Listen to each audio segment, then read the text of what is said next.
Well, I think his legacy will be as one of the forefathers of the gaming world and took it literally from A to Z.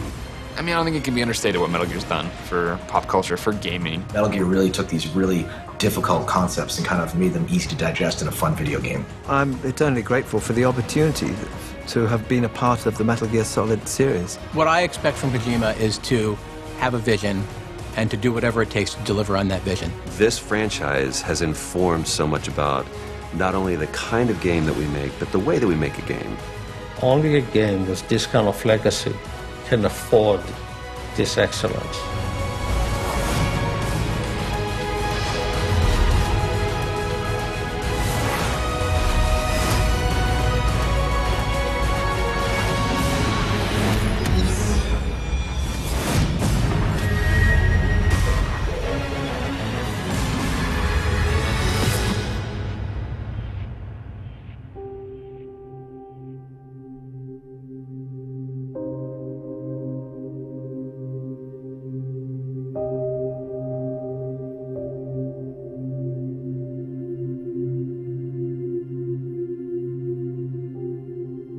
Mr. Kojima kind of arrives, the first time I met him, he arrives almost much farther ahead of his physical presence. Obviously, Hideo is really rewarding to work for because you know you're working for one of the best. I think Kojima's a great guy, super talented, love to hang around with him. Sometimes when he's in town or something, we'll go to dinner, just talk about games. He's, clearly he loves the industry. He loves what he does. He's so passionate. It's just, great to be around people like that. We're very much ones who try to be one-man armies. He's very idealistic, as I am. よく作品にすごい作品があって、それに影響を受けてまたこんな作品もあって、こんな作品もあってっていう風にいろんなその影響みたいなことがあったりしますけど、このメタルギアソリッドに関してはそういう後の影響とか追従がもうできないようなもう圧倒的な一個のものっていうか。Metal Gear games are known for being both humorous and serious in tone and in the subject matter that they cover, but in a way, Kojima has legitimized video games and pop culture at large because he tackled serious issues and also made games that were really captivating to play. He is such an artist and he is so beloved. I would liken it to the first time I met Steven Spielberg. Meeting him for the first time was awe-inspiring. It was very similar for me when I got to meet Mr. Kojima. そのスニーキングミッションっていうね、ジャンルっていうのはもう彼が作ったっていうかメタルギアの後に生まれたジャンルなので、そういった意味で言うと偉大なそのジャンルを作った人であったと思いますよ。Only person I care was, Kojima-san. That's it. I mean, he's the busiest one of the busiest video game creator in the world, right? He's working nonstop to create this giant video game to give joy to the fans all over the world. Hideo's a story guy. He likes his story. It's not just all about shoot 'em up stuff. He likes his story, in-depth story and characterization. And I think I saw that develop a lot through 2, 3, and 4. Probably made people think that video games are more than just a throwaway pastime. They can also be works of art. He's been the one that's almost been opening the gates to people like myself, saying video games is not just what you think it is. He's like the Dali of video games. Just the reaction that all of the people that I'd been working with for almost a year and a half at that point was so excited to have him in their presence. It was a real honor for me. I think Kojima-san has created a universe and a signature that is entirely his own. He can be incredibly emotional and deep or incredibly insane and over the top. All these things make him one of the auteurs, a guy that has his own voice, is recognizable. You know when you are in a Kojima-san universe, and it's not something you can imitate. I feel the series has some of the best characters in any video gaming universe. They all have this incredibly human, sort of disappointed, romantic, nihilistic personality, but at the end of every game, at least once or twice, you experience another thing that is a Kojima signature, which is a great death scene.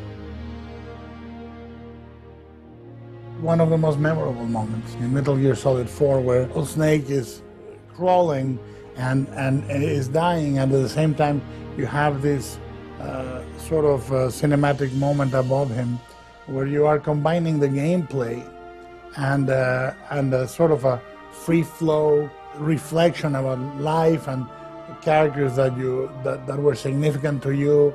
And it was really a very poignant, very expressive, almost poetic moment that I think at that point and after that in many ways you haven't seen in a video game.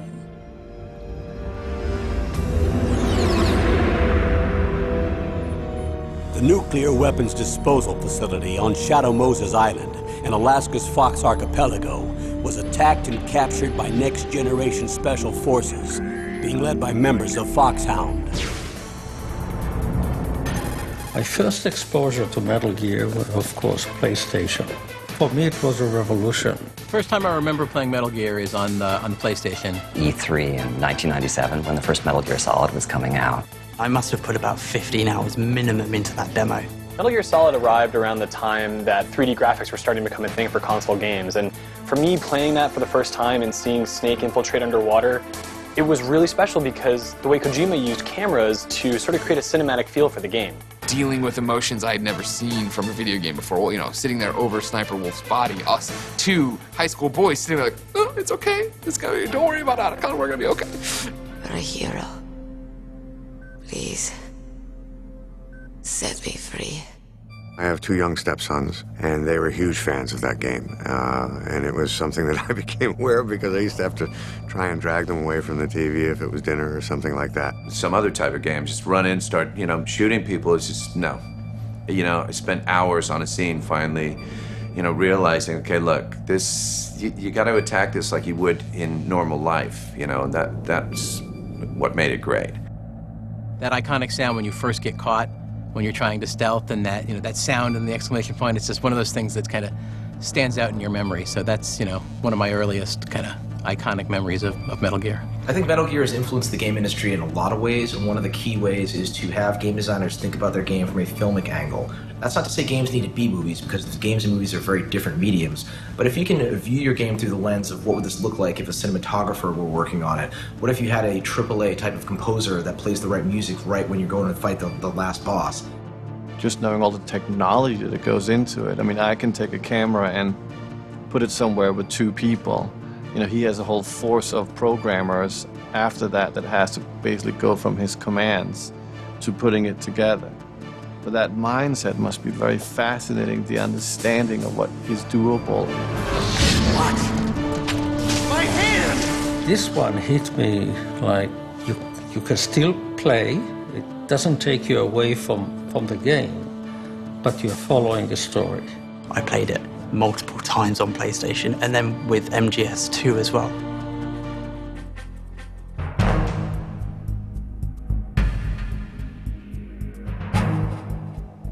わーっとかって拍手が起きて、でその時終わってみんなふっと立ち上がっていなくなった時に道がちゃんとあったんですよね。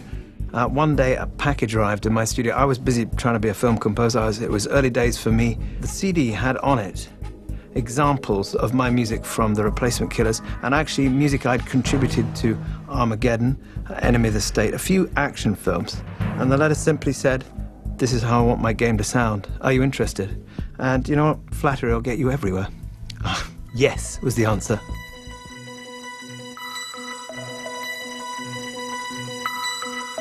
I remember being at the E3 conference in Los Angeles and seeing the demonstration of the game then, where it was Solid Snake on a boat before the Raiden reveal, and just that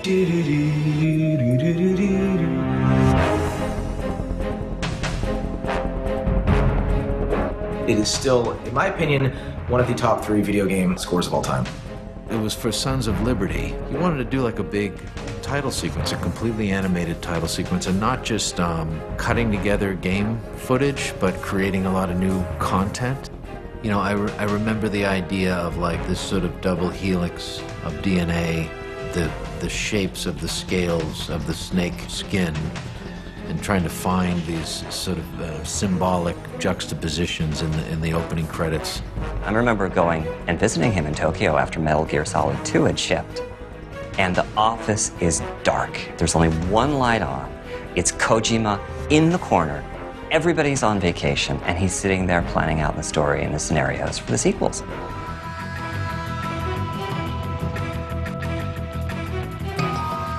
Metal Gear has a crazy story, and every time there's a new game, I have to come back to find out what's happened.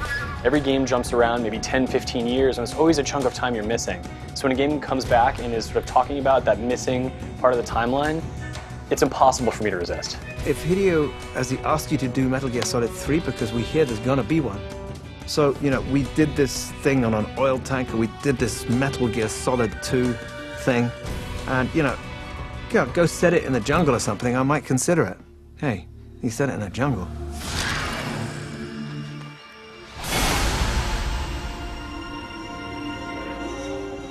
I don't think he did it because of me, but, you know, it was a new challenge. So with each game, there was a new challenge. The philosopher's legacy.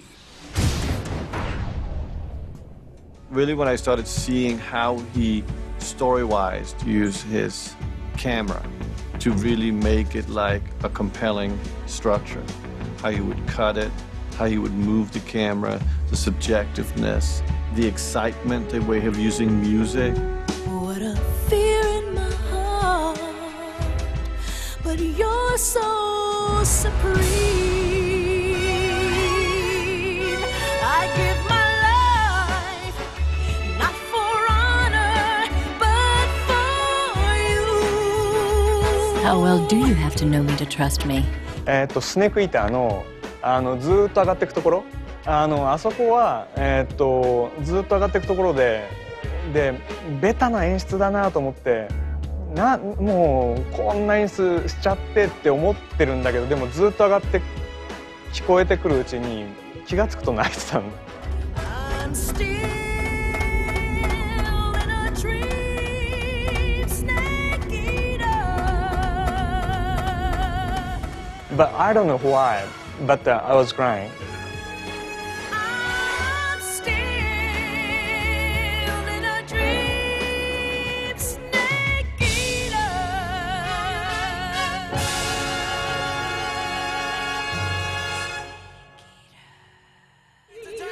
War has changed. When the battlefield is under total control, war becomes routine. I feel that Metal Gear's impact on pop culture has been a very impactful one from the fact that it's introduced kind of the idea of American and Western globalization and kind of military-industrial complex to an entire generation of gamers and those who are friends with those gamers. I mean, we never really thought about private military contractors or the future of what could happen with soldiers and nanotechnology and augmented soldiers and all of that craziness in there. And Metal Gear really took these really difficult concepts and kind of made them easy to digest in a fun video game.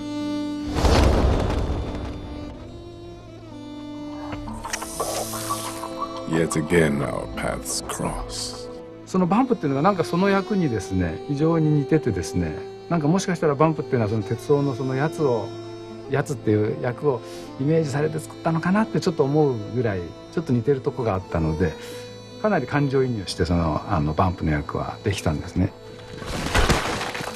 Metal Gear Solid 4 was the ultimate. It was the buildup of, you know, I'm a fan of this series, and this is a game that was fan service from front to back, answered all your questions. And if you're a normal person, you've never played Metal Gear, you try to pick up Metal Gear yourself, what the hell, the lolly lulilo, who are these people and what's happening? This it lays on fonts and all those different things. Like, but as a fan, as somebody who was like entrenched, you know what I mean? Like, we were getting into Act 4 or whatever, and he's like, we have to go back to Shadow Moses. And I was like, are you kidding me? ゲームをやってるとかこんなんだよっていうのをですねシミュレーションで見せていただいたんですけどね、これ映像だけ見てもすごいのにその世界で入ってゲームなんかした日にはですねとても危険だと思いました。ほとんど本当に戦場にいるというかですね臨死体験したんじゃないかっていうようなぐらいの体験をする感じがしました、ゲームを。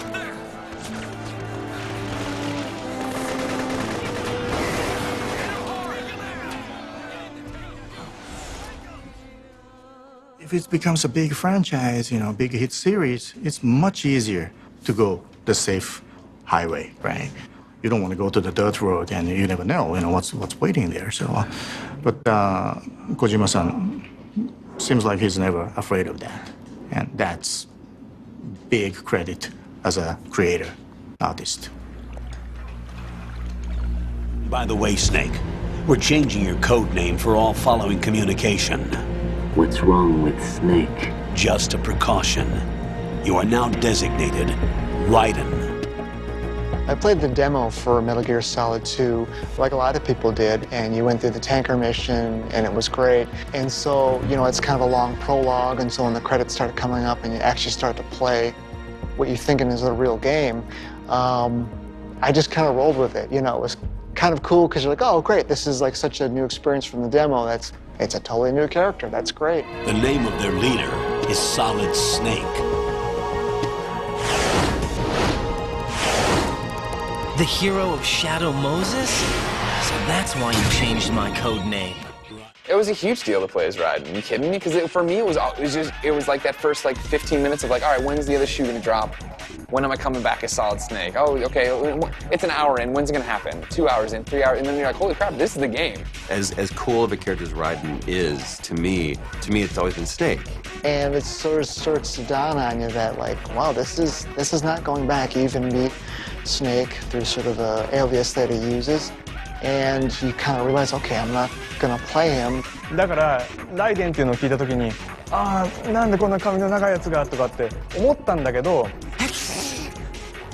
Whiny little jerk who just sits there and cries all the time with his blonde hair and all this other stuff. But for me, it wasn't, you know, a deal breaker. Interestingly, at first I felt a bit negatively about it. It was kind of hidden for a while, wasn't it, I think? But I actually think the game's a lot better for it. Why don't you just let us handle the grunt work? You can tell us what to do over the radio, like in the original mission plan. One of the very interesting things that happens in the Metal Gear Solid series is that you as a player may have certain expectations about what's going to happen, but the games rarely turn out as you think they will. I was aware when I started these things that Hideo was, you know, he was a tricky one. He was switching things up. He was always trying to fool the audience. Musically, I had to be careful what I was doing with him and follow his lead. It wasn't so much a kind of like a, oh no, where's Snake gone? It was more just sort of like a, how on earth did you kind of keep that secret? You know, it's kind of like, that's the kind of, it's almost like a sort of magic act, you know, the ability to kind of hide something that big. When the tanker ends, then we come in and it's like, why are they redoing the opening of Metal Gear Solid 1 and you rip off the mask and you're not Snake? That was an awesome moment, and then it became, all right, well, why am I this guy? Who is this guy? What's happening? How is the Colonel still here? It's fun when you don't know what's coming. We want to be surprised me. So the fact that he can take these risks and trust himself to make it happen. You just fall down the rabbit hole so easily with any one of these games, right? Where the story just gets out of control and you want to know what's coming up next. Like all of his choices, a very bold one. To take that risk, and the game, you know, obviously turned out to be amazing. You know, looking back now in 2015, I thought it was a great move to make that switch. Yeah, at the time, I'm sure, like many people, I was like, give me Snake. And I think the ability to make these drastic changes in a game comes, you know, like the farther you get into a franchise, the more people are willing to accept some change. Doing it early on just shows, you know, like how seriously he takes that ability to kind of tell a story more so than just, you know, ship something that people expect. You know, you're putting this character who you always play as, you know, you're viewing him from a different perspective, and it gives him more, I guess, it grounds him more as a real character, and you can see how skilled he is compared to someone so new. If you run out of ammo, you can have mine. You got enough? Absolutely. Infinite ammo.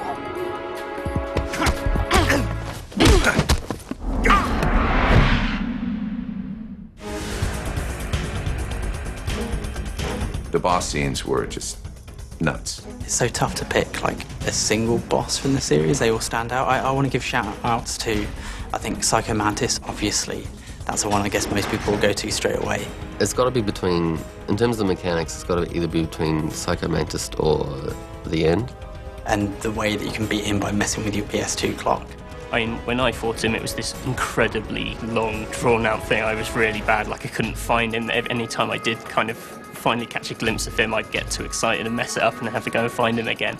Like, just the whole time-based thing as well, how you can beat him if you just let him die. And I remember approaching that very carefully and sneaking around, and it took me a long time. You know, certainly I never thought to, like, reset my console clock or any of those little tricks, which are just great that they're in there. Kill him of old age. It's just like one of the that is one of the maddest bits of sort of technology use ever. I don't think that's sort of been bettered as a kind of trick. I just wish I'd known about it first time round. I guess like the best fights are the ones that sort of almost play out like puzzles. I mean, boss battles, there's so many. You talk about it, you want to give Gray Fox a shout out, of course, just because remember how amazing that was. It looks like they were cut by some type of blade.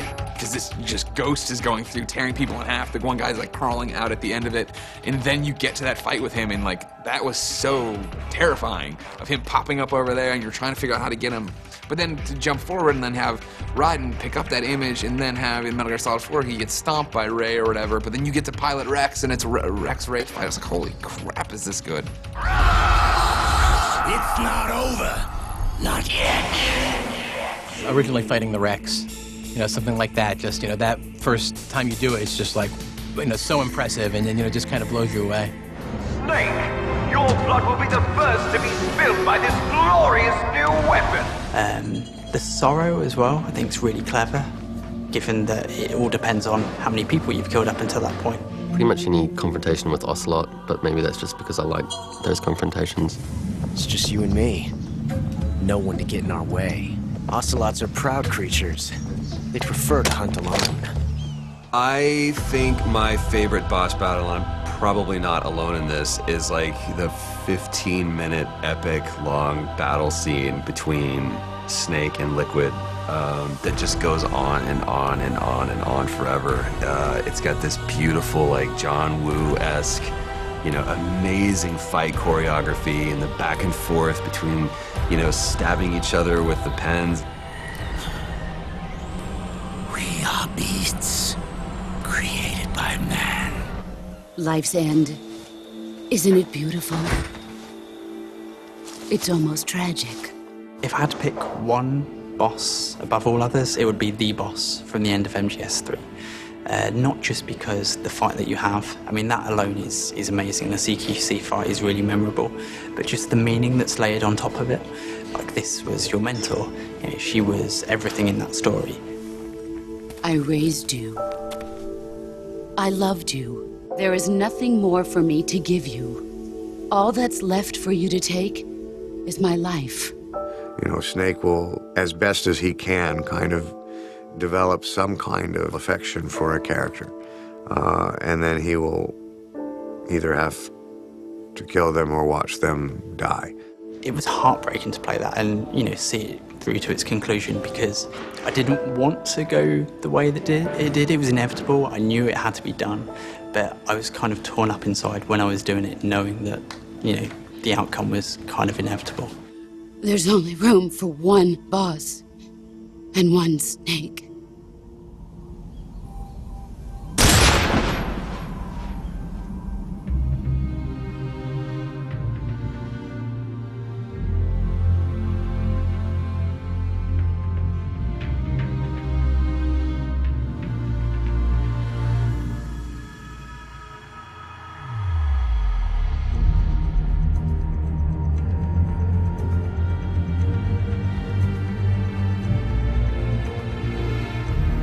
We met up here in LA about 7 or 8 months ago, and he took me to his studio here in Los Angeles and kind of introduced me to the future of what he was going to be doing. Hideo is not just an innovator with his gameplay, he's also an innovator in how he markets his games. And I've had a great partnership with him over the years for some of his reveals, like the Phantom Pain. He spent 18 months putting together a fake development studio, Moby Dick Studios, just to toy with the fans for that reveal at the Video Game Awards. When I first saw the trailer for Metal Gear Solid 5, I was just blown away. Well, watching that trailer, I was really struck by the tone of it. Certainly like the sounds that were used, obviously the graphics and stuff. And I can't say that I instantly thought, okay, this is the new Metal Gear game, but I certainly, that was my suspicion. And obviously when the theories started coming out and stuff, I was definitely on board with a lot of that, which didn't take long. Metal Gear Solid 5 wasn't revealed as Metal Gear Solid 5, it was revealed as The Phantom Pain, which is the subtitle that applies to the major game. We had to find a way to cut the letters in the Phantom Pain, have these little indentations, so that those indentations later on would hold all the characters from Metal Gear type. And we thought we were so tricky. You know, we thought that nobody was going to figure out that that was the space for the T and that was the space for the P. I went to like all the different forums and I was following all the conspiracy series and watching them like piece together like little hints. Like there was something like in the lettering, there was like the negatives that spelled out like Metal Gear Solid 5. And in like 4 hours, there's all these, you know, hundreds of people on the internet like trying to like line things up. You see this? Diamond Dogs.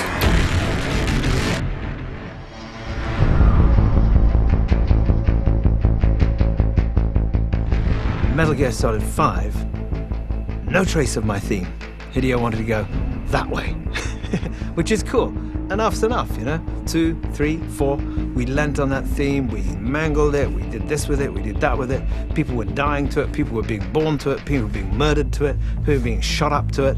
I've produced the music for this new game, but the composer is Justin Burnett, who's a kind of someone who's worked with me, under me, on many of these things, so he knew the ropes anyhow.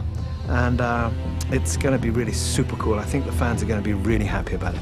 Solo infiltration of the Soviet-made ground forces.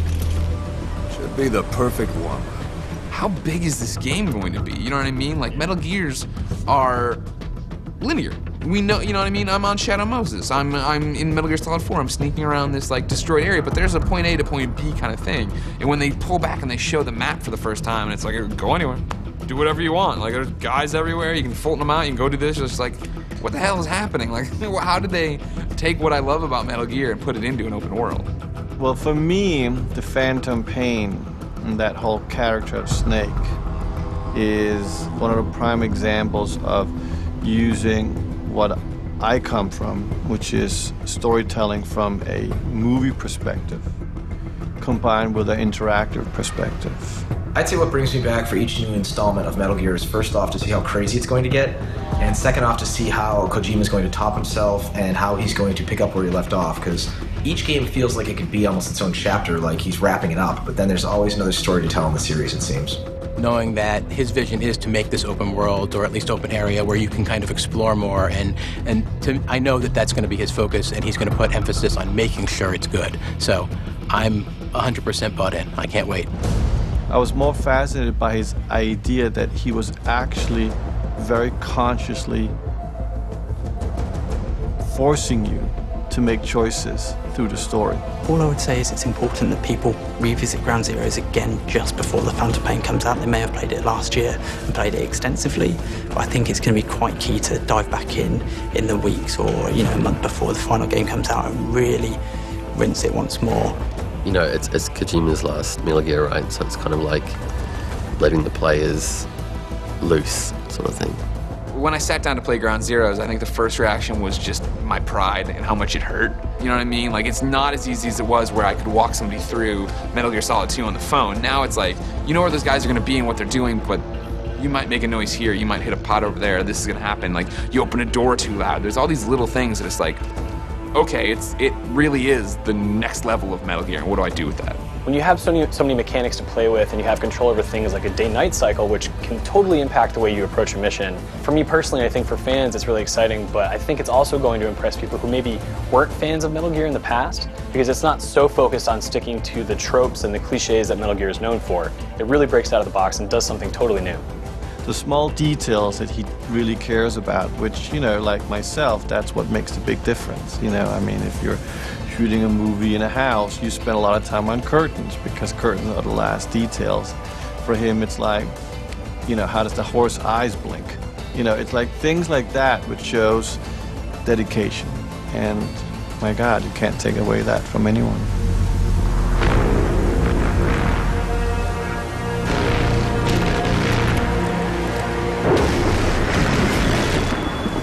Kept you waiting, huh? First of all, my hat went off to Kiefer for really throwing his full weight into it and bringing it and submitting himself to the process and understanding who the character was and allowing it to breathe. What I think he's done with these characters, and specifically the character that I got to play, this is a man who's going to do the right thing for the right reasons. He's not doing it for money, he's not doing it for glory. This is a character who has a very strong sense of right and wrong and is going to do things according to that. And he's being confronted with circumstances that are beyond any one man's capability. Now go! Let the legend come back to life. I also freaked out because I got to see basically my face on Ocelot. And for me as an actor, for me as a fan, it was huge. Now I'm playing Miller, and you know, and what a fantastic role to be cast in. Miller has a lot of vulnerable moments in The Phantom Pain, obviously with what's happened to him physically and mentally. Metal Gear Solid 5 is a darker game. It's musically, as I say, it's a departure. I produced the music. Justin Burnett's created some of the music for this. The story turns pretty damn dark. It's gonna be super dark. You know, it's a lot darker. The Phantom Pain, it's kind of scary. You know, it's sort of it's a much darker vision. You're definitely going to see some fun stuff in The Phantom Pain. It's like a movie. It's really like a movie.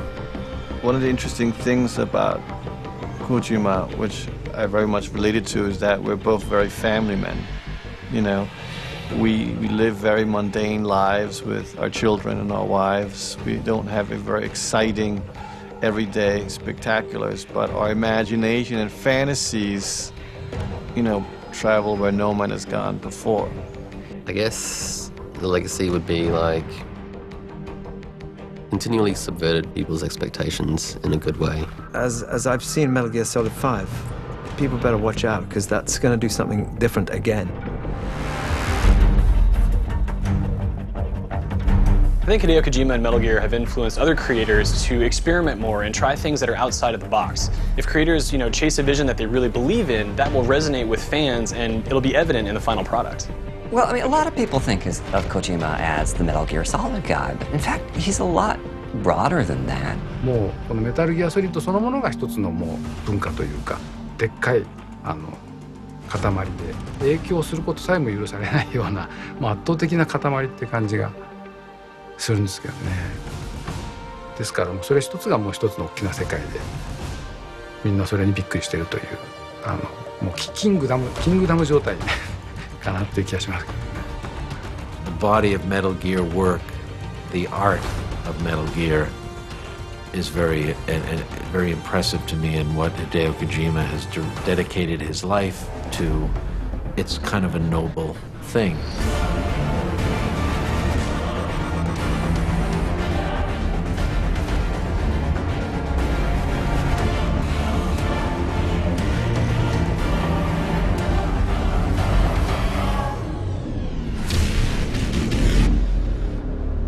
Hideo Kojima to me, 100% pure respect. That's it. You know, and I'm very honored to have chance to work with him, and I'm very honored to stay close friend with him. You know, he's a very special person to me, and a special person to the fans all over the world.